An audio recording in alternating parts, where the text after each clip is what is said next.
They had to take unit test on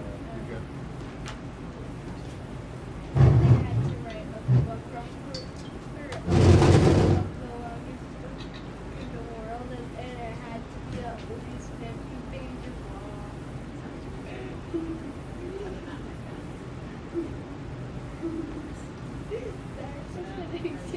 That's just an exaggerating school. Well, that's just an exaggerating teacher. Make kids do that. No. Have you ever seen Mrs. Odom? She's downstairs. I've seen her once. She's good. Her and Lisa are downstairs getting ready to pick up her stuff. Just in case you didn't know that was going to happen. You know what? I never would have thought. How do you do it? November 1st, Next week.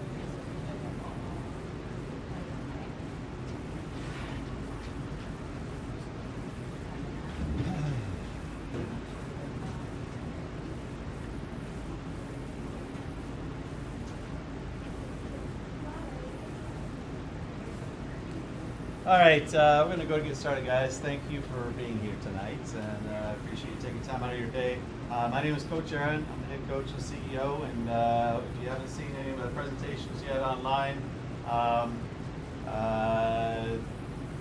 this is what I do. Make sure that the dots are connected between the coaches and the swimmers and you guys as parents, so that we're all on the same page. Actually, Maurice, would you mind turning off that fan over there? It's going to be too loud back there. So that we're all on the same page with what's happening, and we're all on the same page with the intentions and the goals of the groups, and also with the coaches as they work through things. What I'm going to do today is a little bit different than what I did yesterday, and I had a lot of parents that were here yesterday that have kids also in age group 1. I said, oh, it'll be very similar.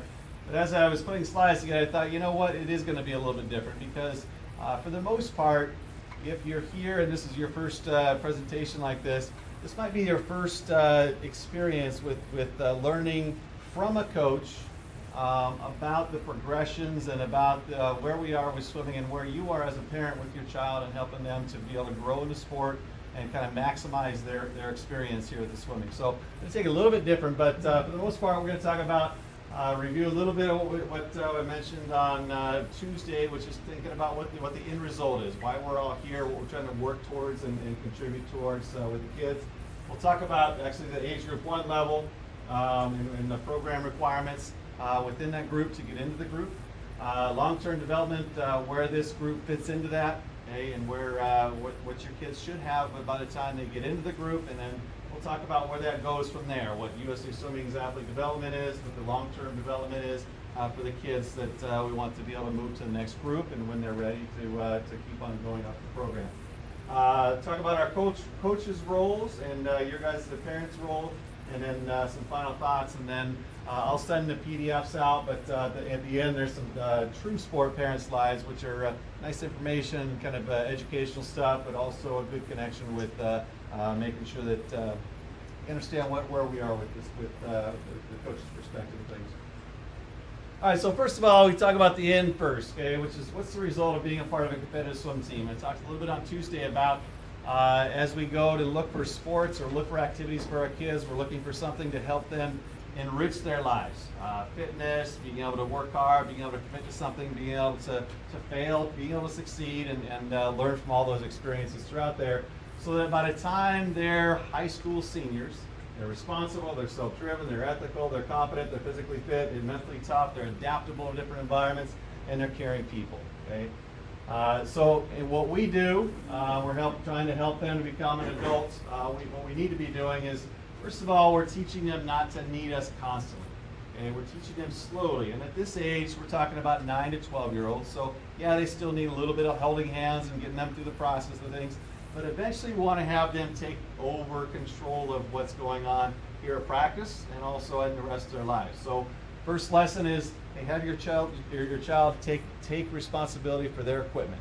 Okay, when you send them off out of the car, make sure they leave with everything that they need for practice, and make sure they return to the car with everything they brought to practice. Okay, so making sure they're responsible for it, so they start to think that, oh yeah, nobody's going to be there to pick things up when I don't be responsible for something. Help them to be self-motivated, to want to succeed without feeling or needing us for validation to say, yeah, you did it great. Let them be able to make that decision for themselves. We talked yesterday with the group about 90% of the time the kids' faces are in the water and there's not a whole lot going on except for a conversation in their head. And the decision to want to do something right, to do the instruction right, to do the skill right, or to push themselves in a different way is going to come from their self-discipline and their decision to want to do it. Okay, so we're teaching them to not constantly need someone there to say, do it, do it, do it, but for them to give their own motivation to say, I want to do this because I want to be better, and I want to get stronger, and I want to improve my times and race well. Help them set goals, and then help them learn to be accountable to those goals through attendance, working hard, focusing, and being determined.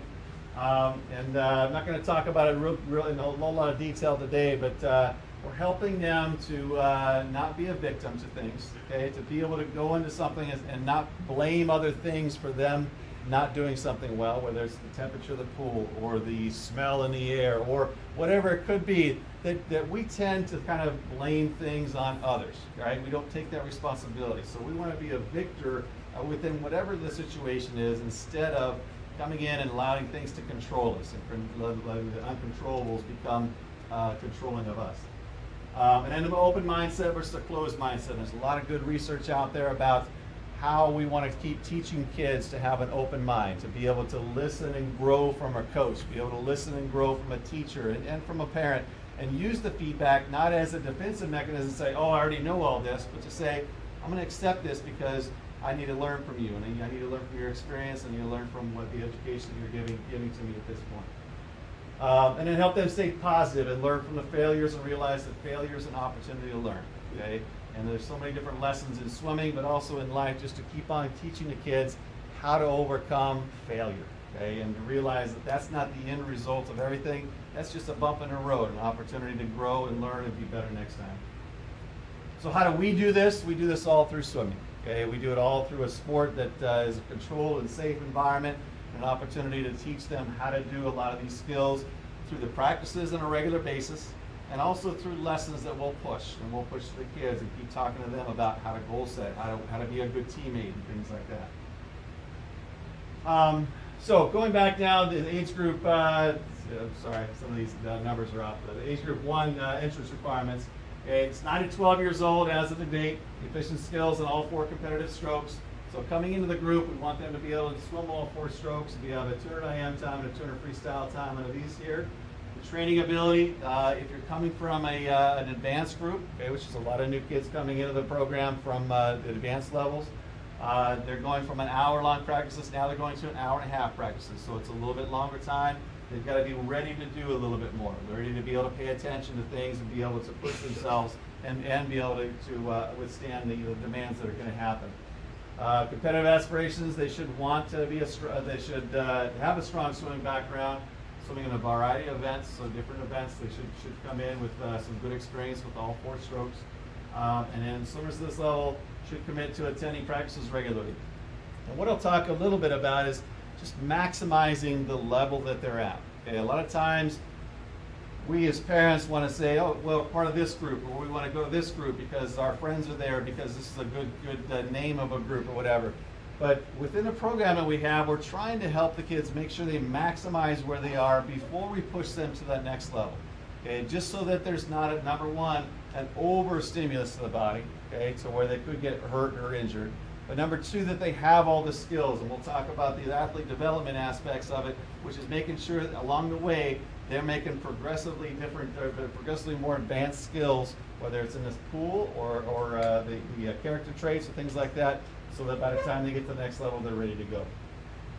So it's a combination of 9 to 12-year-old swimmers that are coming into a level with a lot of great skills, work ethic, focus on improvement of swimming. The level sets the framework for preparing swimmers for the progression of changes ahead, while providing opportunities for short-term fun and enjoyment and success. So even though we've got a long-term development plan, we've got a plan for where the kids are going to be going from here, okay, we're also not losing track that kids want to have success. They want to have fun. They want to be able to be pushed and be able to show up and swim fast at swim meets. So we are all constantly doing that. So priorities and focus points, skill development is number one, and exceptional habits, making sure that the kids understand the skills that need to be done, because without that, if you don't get the skills right first and you start just training, it starts to put them back, and they're going to create the neurons and things like that we'll talk about in a second of the wrong way. And it's hard to break those habits if they've done that too much. We're starting to get some aerobic fitness, starting to get a little bit longer distances in the pool to build up some of the foundational aerobic capacities there. And we're talking about the athlete development model of USA Swimming for levels 2 and 4. So in a whole model of things, starting at a 6-year-old up to 16 years old, talking about where the kids should be as they kind of progress. Okay, and each one of these, the athlete development model, USA Swimming has a whole list of lessons. I talked to the age group 2 about where they are right now, but I don't want to go into detail with that as much as just notice that there's a progression that happens, but there's also lots of overlap. Okay, for example, the age group 1 is going to be starting with level 2 here, maybe even reviewing some of level 1 to make sure that they've got those skills down and they're ready to expand on their knowledge with that. Now from here, you may see that this is where we are right here. It's these 4 years. Okay, it encompasses these 4 years. Now there are lots of options at these ages. Okay, and there's going to be different trajectories, different places where people go. So when you look at first of all, this map here, there's a lot of different things going on, right? It's like a spaghetti model when you're looking at the hurricanes coming in. A lot of different places you're going, and it could be coming in at certain levels. We don't know where it's going to go. Okay, there's a guessing game that we have, and we hope that every swimmer is going to be a national training group, be a national level swimmer. But there's a lot of factors that go into this. Okay, a lot of factors as far as what other interests they have, how much they're going to be able to swim at this level compared to the next level, how many practices they're coming to, how hard they're working. Okay, other things that come up. So there's a lot of different trajectories that people come in and they move and they go at different levels, and then you come into the next level. It's a whole bunch of different models of things that you're going to see. So we don't know.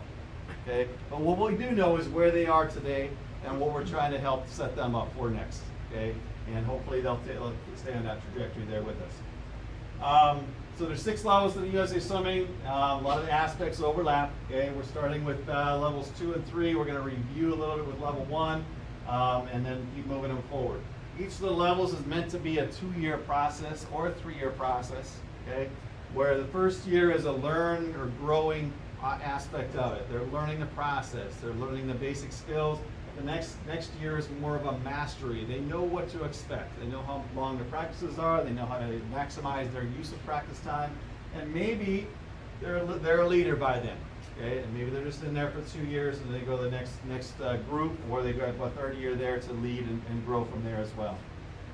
The key is that we want the swimmers to maximize or master the use of the level before moving up to the next level. Okay. And with USA Swimming, it's the 4 things that we're talking about: the competence, the character, competence, and connection with what they're doing with the sport. When we talk about training, we talk about what we're really trying to do with the kids is building their capacity to be able to maximize later on. Okay? So if you think of this right now, they're coming in, they're a little Dixie cup. Okay? And they've got a capacity, we can put that much stuff into them before they start breaking down. We are going to try to build that Dixie cup into a larger cup and a bowl and hopefully an ocean-sized capacity to be able to utilize later on. So overall, these are the things that we know about where they are. Swimmers at this level are pretty resilient. Okay? When we turn into adults or late teenagers, we aren't quite as resilient. When we do something hard, we go to work real hard, the next day we feel it. Okay? We're a little sore. Okay? This age, generally speaking, they're going to be pretty resilient. They're not going to break down. So we know that, and we're able to push them day to day to day and not break them down. Now, it's not going to be an extreme push, but we just know that we don't need to necessarily rest them a whole lot for their bodies to be able to perform at a high level. Swimmers at this level can easily improve their skills through practice and repetition. We talk about this group at this age being a sponge for information, a sponge for being able to utilize their bodies. Okay, they're starting to get a lot more coordination. They're starting to understand proprioception and things that they're doing with their body. So this is an age where we know it's important to be able to build those skills up with the perfect techniques. Okay, and that's going to set the foundation for later. They're ready for building capacity training through endurance progressions throughout the season. So the endurance challenges will be in there, the longer swims, those swims start building up some of the smaller muscles to be able to build the capacity, and also the cardiovascular system and everything else. Generally, the training is focused on, it doesn't mean they're all going to be a 4 diameter and 5 freestyle, but we're setting the foundation, okay? When we know that when kids can do these two events pretty well, they can do a whole lot of things. They can do the 100s, they can do the 50s, they can do the 200s, they can do the 1,000 freestyle, and the 200 fly, and all that kind of stuff with being able to hold their technique. And then again, this sets the flight path for the future. So we're setting the foundation of the skills. We're also building up their aerobic capacity to get to the next group. Swim training. So everything that we do is stressful. All right, it's fun, it's exciting, and the kids love it. We love to teach it and everything. But there is a stress aspect to it. Stress is what causes us to be able to, or allows us to be able to train our bodies. Our bodies are amazing animals. They're resilient, and they will adapt to just about anything we put in them. Okay, and stress is one of those things. When it's put in good doses, and when it's presented in the right way, it will build up your body stronger. All right. So there's 4 different ways that we talk about this. One is neurons developed through repetition. Okay, when we teach a technique, okay, first time doing it, first time you're trying to walk when you're an infant, you're trying to build all those neurons to be able to say, all right, I got to put my right foot forward, left foot, and then, and it happens automatically. Now, as we're adults, that's an automatic process. Those neurons and the neuron sheaths, or their myelin sheaths on there, have been built up so many times, we know how to walk now. Okay. Same thing with swimming. When we're trying to teach technique, it's trying to keep their elbows up and trying to make them do the certain things. And we know by doing it over and over again, we can make it automatic. Okay? We can make it so it's second nature. Muscles developed by stress, as we build to break the muscle fibers down. This isn't necessarily as important for this level because there's not that breakdown process that happens as much, but there is that to keep track of for later on. We do know that at this level we can start to develop the cardiovascular system. We can make the heart a little stronger. We can build the easier ways for the blood and oxygen and all the different nutrients to be able to travel around our body so that we can produce more energy, produce more activity without getting our heart rates up real high. And then the last one, we don't worry about this in this level as well, which is the pH buffers. Whenever you present your body with a lot of work, okay, at an anaerobic state, you'll produce some lactic acid. Your body will find ways to get rid of it, reproduce it so that it can come back as energy, and that's something at the elite level, the high school level, start to focus on. So the bottom line is with the stress is that swimming is a tough sport for tough kids to become tough. Okay, and we know that as coaches is that it does take a special type of swimmer, a special type of person to be a swimmer. Okay, to define themselves and be willing to come and work as hard as we work. All right, so with all of this, attendance is the key. Okay, it's key to building fitness, it's key to building skills, and it's key to building a team body. The training will progressively get more difficult. Okay, now this is, again, we're at a little bit lighter level than some of the higher, the age group 2 or the pre-national level or national level, where the progression starts and it keeps on going up and it's really challenging. This group will start off a little bit lighter, but it will start to get more challenging. Okay, and as it gets challenging, the group's going to keep on getting stronger. Okay, and as they get stronger, it'll get more challenging. As they get stronger, it gets more challenging. So if you miss too much, you're going to fall off of that nice little trajectory of keeping everybody in line with the training and having adaptation happen throughout the course of the time. So if you miss some time, if you miss a lot of practices, okay, or every week you only come to 3 practices instead of 5, or instead of 4 or 5 or whatever, it could result in injury or illness if you try to ramp it up too fast. Okay, and then it can also be tough. Okay, the misery comes in because all of a sudden all your peers have gotten way ahead of you, and it's hard to catch back up. So this is an important piece of it, is just making sure they stay on track with the training so that they get stronger as they go. The skills will become more advanced as the season progresses as well. Okay, and again, if you miss too much of this, you're going to miss some of the opportunities. If you miss every Monday, you might miss out on every Monday might be butterfly day. Okay, and you might miss out on butterfly, and your skills in butterfly might not have the opportunity to build up. Okay, that's not necessarily what we do, but I'm just saying, when on a certain day, if you're missing that day all the time, you could be missing something there. So if you miss too much, it could result in the technique losing out something there. And then the group bonds. Okay? The groups aren't huge with the age group 1, and we want that to be that way because we want a group of kids to come together and work hard and also bond together with the coach, bond together with each other, and be there for each other and realize that there's training partners, there's shared experiences that we want the kids to bond around. So if you miss out too much, okay, you might miss some of those opportunities to build those really strong relationships and friendships there. The coach's role, our role as a coach with your kids is to be a positive part of their life, teaching them how to perform at their best in swimming and all that they take on.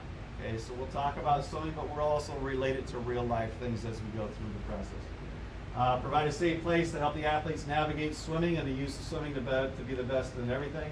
To inspire, encourage, provide training opportunities for success, provide open and honest communication with the kids, with you guys as parents, and make sure that there's an understanding of why we do what we do and why we say what we say. And obviously to create a competitive advantage in swimming, okay, which is what we're doing out there on a daily basis and trying to teach the kids the skills, keep pushing them in their fitness, and help them find ways to get better. Parents' role. First thing is let the coach be your swimmer's coach. Okay, and you may be an ex-swimmer, you may have some knowledge in it, but one of the most important things at this age to instill in them is let them own that aspect of it. Let them come to you and teach you about some of the cool things they've learned at practice and some of the challenges that they did at practice. Okay, it'll help to create the bond with the coach and help them and trust the coach, but it'll also avoid some confusion. Let the coach be the advocate for your swimmer to swim. Show support for your coach and help build the swimmer's trust in the process, provide teaching and training at a high level. So certainly, and we know this by with teachers and with even your friends and your relatives and people. When you start saying negative things about others around your children, the children start to question and wonder who's good, who's bad. Okay, and we want them to be able to trust the coach. We want them to be able to build that bond and information from them. So if you ever have questions about the coach or questions for the coach, present to them and try not to let the swimmers become part of that. Help the kids progressively take ownership of their actions and results. Okay, again, we're starting off real basic, but eventually we want them to be able to drive a car, go to college, get a job, and support their own family, right? So we want to help teach those small lessons along the way so that they can be ready for it. Don't compare your children to others. Now this is an age where there's a big difference, so there can be a very big difference between a 9-year-old that's here and a 9-year-old that's here, okay? Or a 12-year-old that's here and a 12-year-old that's here. There's a lot of differences in the maturation process that happen during these ages, okay? And there's a lot of other things that go into it. There's the background, there's other things that are going in. But I'm here to tell you that I have seen the slowest swimmer on the team as an 8-year-old become one of the fastest in the county, fastest in the state by the time they graduate from high school. Okay, so no matter what happens as an 8, 9, 10-year-old, it may not even affect them as far as where their trajectory could be. Okay, because that 8-year-old that was the slowest on the team, and I use this as an example when he graduated a few years ago and then went on to the Air Force Academy. But when he came in, he was the slow. He worked his tail off. He was at every single practice, kept coming, kept pushing, and boy, he was not real fast. But he kept coming, kept pushing, and eventually he learned all the skills he needed to have, okay, to be able to do the swimming right. But he also learned how to work hard, how to chase people, how to be able to push through some of that pain. Whereas some of the kids that were more developed, it took it for granted the work ethic that it took to get to that level. Okay, whereas he had the work ethic and he was able to push that. So there's an opportunity there for everybody, no matter where you are as a 10 and under, 11-year-old even. There's a lot of opportunity for you to continue to grow into the sport and become the best. Encourage your identity outside of school, the pool. Swimming is an important aspect. We think it's really important here at Aquan Swimming. It's what we do, it's what we teach, and it's a big part of our lives. Okay? But at the same time, we want your kids to have an identity outside the pool. We want them to be involved with their family, we want them to be involved with their church, we want them to be involved with their school and other activities. Especially at this age, try to help them to learn and grow from other experiences as well. Okay?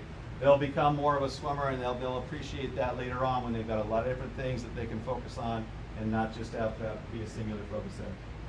Enjoy being a swim parent, have fun, and you might be a parent, a fresher parent if you aren't enjoying the process, if you aren't having fun with your kids, and you feel like there's stress when you come to a swim meet or swim practice.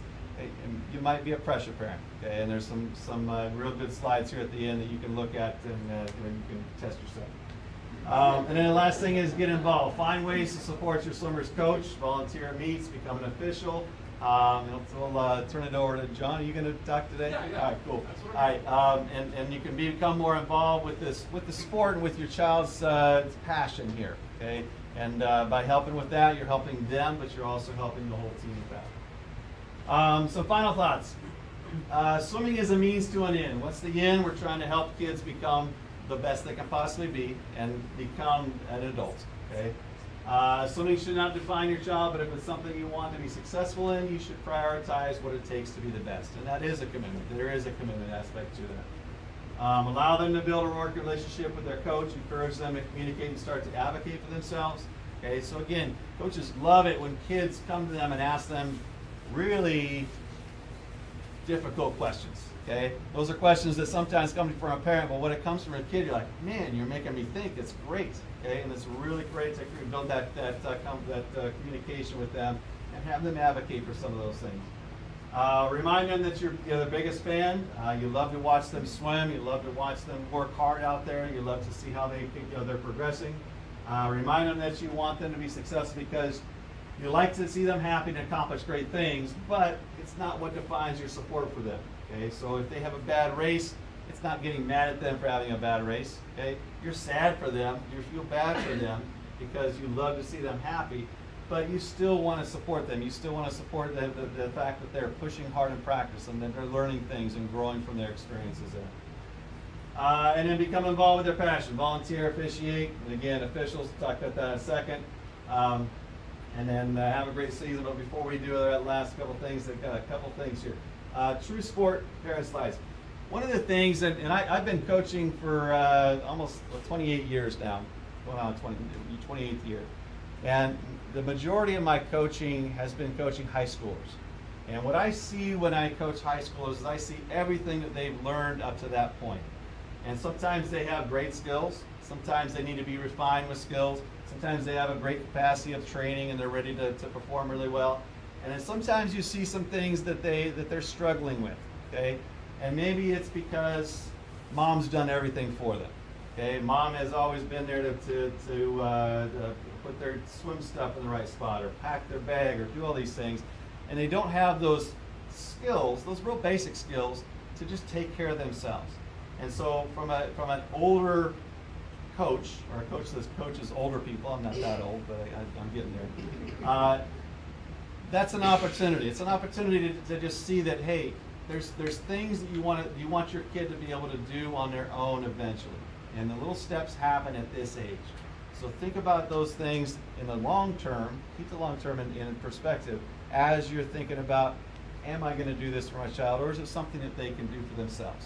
And in addition to that, how to support them and how to love them and how to help teach them to take this as and own this sport, own what they do and take responsibility for those things. So the last slides, I won't go through them, but just truesport.com has got some great stuff for parents. And just when I know when my wife was pregnant with our first child, you start reading books, right? You're like, oh God, what am I supposed to do as a father? What do you got to do? And make sure all these dots are, your I's are dotted and T's are crossed, because you don't know what you're getting into, right?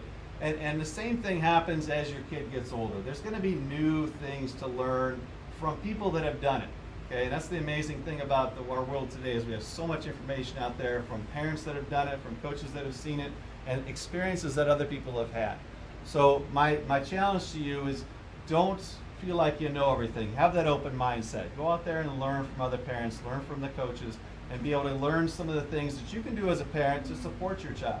Okay, because they're going to need it. They're going to need some of that support and confidence from you to help guide them through some of the things that they're going to be going through from the next phase on. So with that, John is one of our lead officials, what do you call it? Coordinators. What's it? Chair. Chair. Officials chair, yes. He's been officiating for a number of years, but he is also all in on this sport. This past year, he officiated more than 100 sessions, I'm told. He was one of, I think there was about 18 officials in Potomac Valley Swimming. We had 6 of them on Occoquan Swimming alone that were officiating more than 50 sessions throughout the course of the season. But that's just USA Swimming. John also works with Princeton Swim League. He also works with high school swimming, and he's very involved with the sport. And his message here today is to come help spread the word that there's opportunities out here for you guys as parents to get involved too, but not at that level, but at least to start out. John, go ahead. Thanks. Sorry. Thanks, Aaron. So I'm going to give you all one of the stories I didn't tell Senior Select and I didn't tell Age Group 2. We started with Occoquan when my 16-year-old was 9 years old, and that year I was volunteer timing. I was helping out a little bit, but I got introduced, Kelly or someone introduced me to Robert Stevens, who was an OCCS, one of many nationally qualified referees that have come from Occoquan, and I said to him, yeah, I'm thinking about officiating, but you know, he's 9, I kind of want to see where he's going first. And Robert looked at me and he said, no, John, we need you now. And maybe if you've been with the team a year, if you haven't, a lot of the meets are all divided by age group sessions, right? So when you see a 10 and under session, how many officials do you think there are with kids in the 10 and under group? Not a lot. So by and large, the officials for 10 and under sessions and even 12 and under sessions are folks like me with older kids, or even folks like our meet referee, Jorge Zamora, whose kids are out of the sport entirely. So I'm going to pass on what Robert told me and say, if you have smaller kids, this is when we need you. As Aaron says, we are very lucky with Occoquan. We are the envy of Potomac Valley Swimming as far as our officiating crew. We have more officials even than a lot of larger teams. Elizabeth Scott right here is one of our stroke and turn starters. Several of our age group 2 parents downstairs, Beth and Danya, were downstairs hanging out also. But it's not just that we have a lot of officials.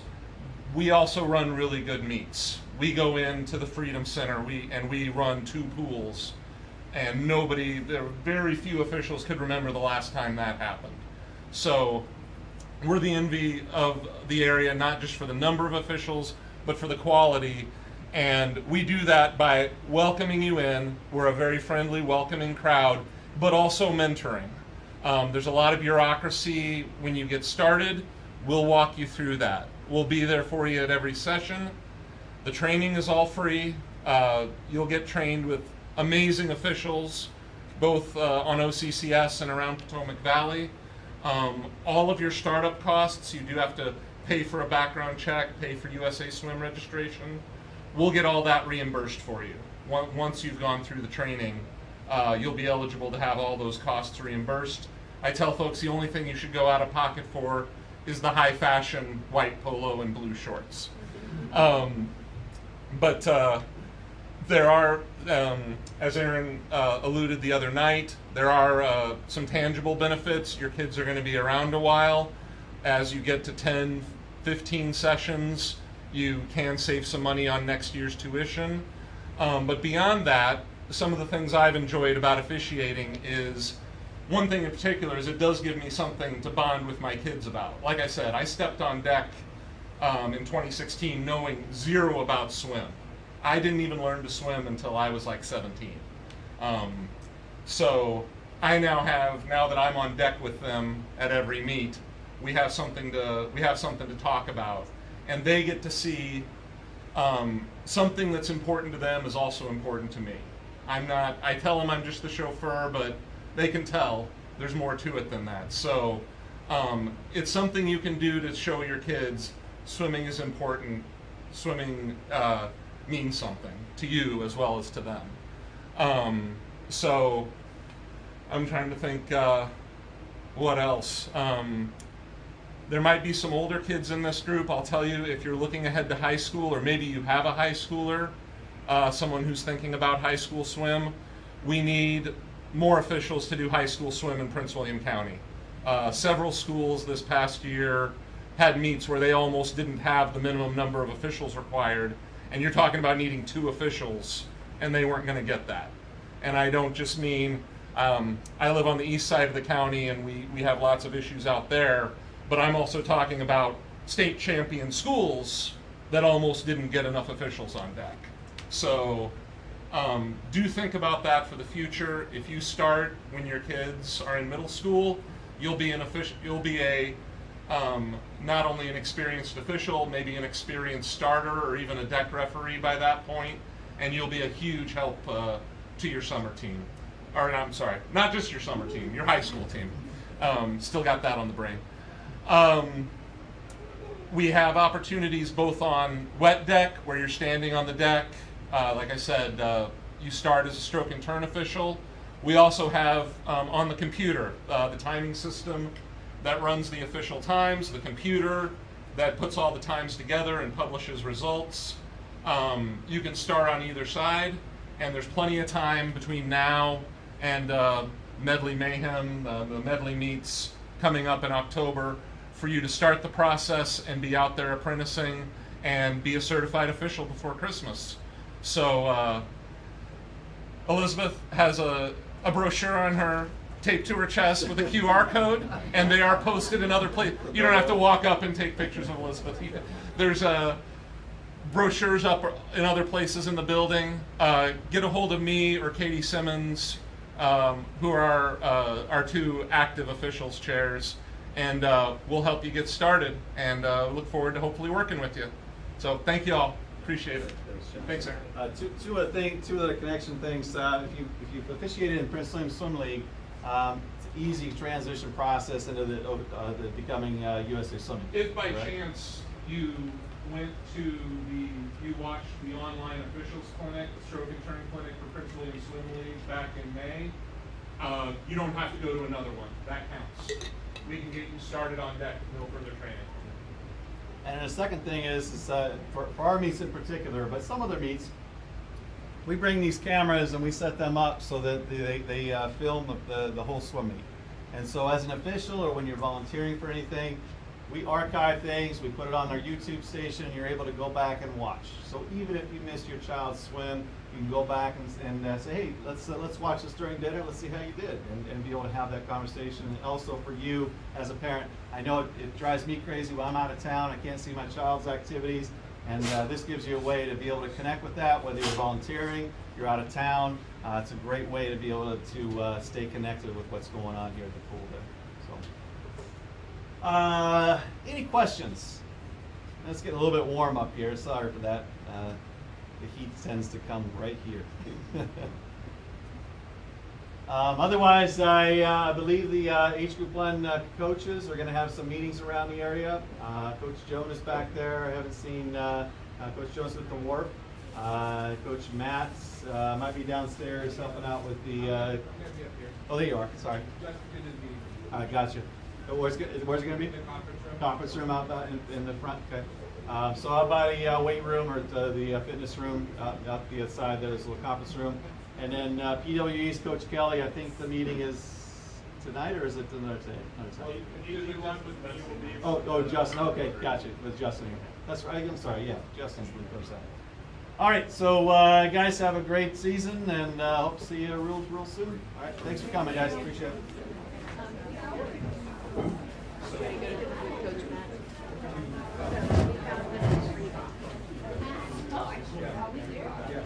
Oh, we're staying here?